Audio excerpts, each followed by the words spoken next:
வணக்கம். சின்ன குரூப் சேனலுக்கு உங்கள் அனைவரையும் அன்புடன் வரவேற்கின்றேன். இன்றைய ஆன்மீக தகவல் ஸ்ரீ அன்னை ஸ்ரீ பகவான் அரவிந்தர் பற்றிய தகவலை தான் நாம் பார்க்க போகின்றோம்.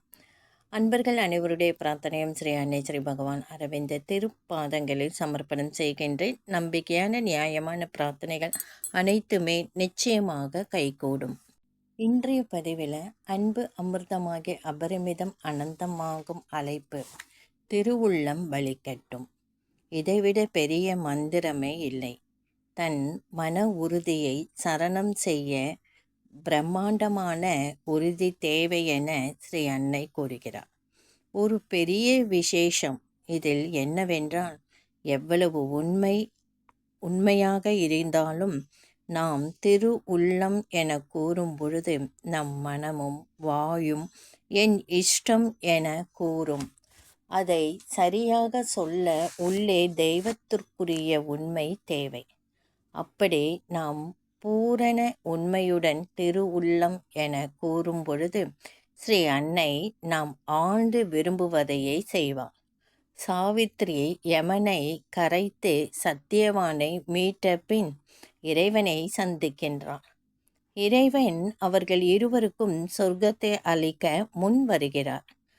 சாவித்திரி மறுத்து தான் உலகை உய்விக்க வந்தவள் சொர்க்கத்தை நாடி வரவில்லை என வாதாடி மேலே செல்கின்றாள். நம் உண்மையை ஸ்ரீ அன்னை ஏற்பது கடினம். அப்படி முடியாது என்றால் வாழ்வு கடினமாகும். ஒரு மாமியாரை தாயாராக தருவார். வெல்வது சிரமம். வென்றால் சில நிமிஷம் அபரிமிதமாக பூரிப்பும் பல மணி பொறுக்க முடியாத வேதனையும் வரும். நம்பிக்கை, வழிபாடு, பணிவு, துதித்தல், அர்ப்பணம், ஆனந்தம், அன்பு, பூரிப்பு, சரணாகதி ஆகியவை 9 கட்டங்கள். முதல் கட்டம் நம்பிக்கை. நமக்கு அதுவே இல்லை, மீதிக்கு என்ன செய்வது? உனக்கு வரும் தம்பதி ஆண்டவன் கொடுத்த பரிசு என ஏற்க முடியுமா? கல்லானாலும் கணவன், கழுதையானாலும் மனைவி என்றால் கல் விக்கிரகமாகுமா?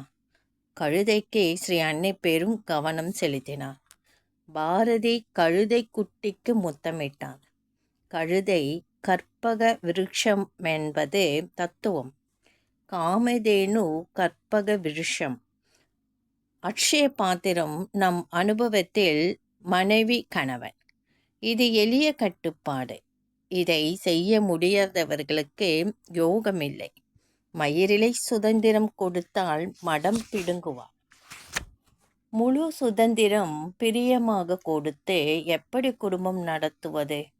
மருமகள் தெய்வம், வேலைக்காரி கடவுள் என்பவை எளிய கட்டுப்பாடு. அம்மா அப்பாவை திரும்பி பார்க்காத பிள்ளைகளும் உண்டு. மனம் கடுமையாக இருந்தால் மக்கள் உதாசீனம் செய்வார்கள். உலகில் இந்த பிள்ளை போல் கலிசடைகள் குறைவு. கலிசடை திருவுரு மாறினால் கம்பீரமாக இருக்கும். அது கலிசடையாக இருப்பதின் ஆன்மீக ரகசியம். யார் எந்த விஷயத்தில் எப்படி இருந்தாலும் திருவுரு மாற்றம் வேண்டும் என நினைப்பதே ஸ்ரீ அன்னை அதிர்ஷ்டம். அது அருளை கடந்த பேரருள். 10 செகண்ட் மனதில் வந்து தங்கினால் 10 வருஷமான பாக்கியமானது நடக்கும். அதை சாதிக்க பிறருக்கு மற்றவர்களுக்கும் சேவை செய்ய வேண்டும். இந்த இடம் வந்த பின் அன்பர் அடையாளம் தெரியும். உலகம் மறந்து போகும். ஸ்ரீ அன்னையும் மறந்து போகும். கலிசடையின் உயர்வை அறிவது கடைசி சித்தி. இந்த கட்டுரைகளுக்கு அந்த பவர் உண்டு. நாம் இம்மாதிரி எடுக்கும் முயற்சி எவருக்கும் தெரியக்கூடாது. இது தெரியாமல் இருக்குமா? ரகசியம் வெளியில் போனால் சக்தி போய்விடும். கிருஷ்ண பரமாத்மாவின் தெய்வீக மனதை கடந்த சத்திய ஜீவியம். ஒரே ஒரு மெய் சொன்னால் அந்த பவர் உடலில் ஓடுவது தெரியும். 30 நாள் ஒரு பொய் சொல்லாமல் இருக்கக்கூடாது. பொய் சொல்வது பல வகை. இருப்பதை இல்லை என்று சொல்வது. அது நிறைய பேர் சொல்லுவாங்க. இருந்தால் இல்லைன்ட்டு சொல்லிடுவாங்க. என்கிட்ட இல்லை, என்கிட்ட ஏது. பொய் சொல்கிறோம் என்பதே தெரியாமல் இயல்பாக சொல்வது. பொய்யை மெய்யாக நினைப்பது, தன்னை உயர்வாக நினைப்பது, தன்னை உயர்வாக பிறரிடம் கூறுவது, அப்படி கூற பொய்யின் உதவியையும் நாடுவது, பொய்யை ஒரு கருவியாக்குவது, பொய்யை வாழ ஒரு உபாயகரமாக பரம்பரையாக பயன்படுத்துவது, பொய்யை மெய்யென ஜீவியத்தை தயார் செய்வது, பொய்யை வாழும் வகையாக அமைத்து